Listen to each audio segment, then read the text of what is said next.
The literature of Romanticism was a literary movement that began in the 18th century ca.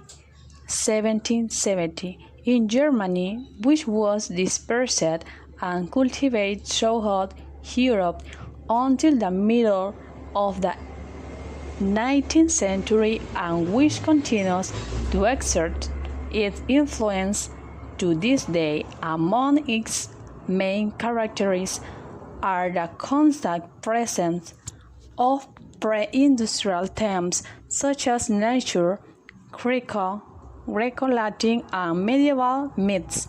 It was also characterized by the constant search for originality as a way of opposing the professionalism of the artist.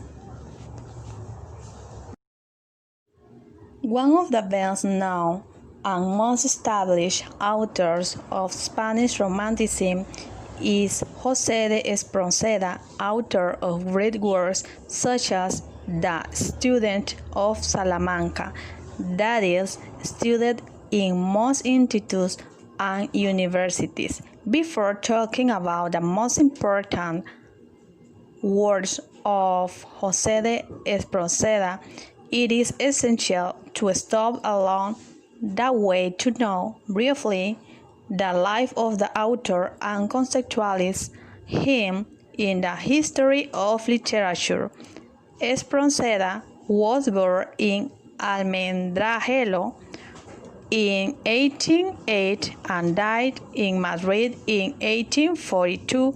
As you can see, he died very young, only 34 years old, though to diphtheria.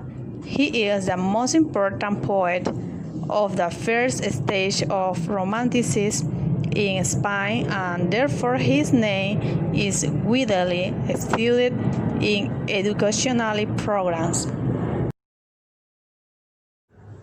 If we talk about the works of José de Espronceda, the most prominent name of his production is, without a doubt, The Student of Salamanca, where fascinating, extensive narrative poem whose first part appeared in 1837 but could not be read completed until 1840.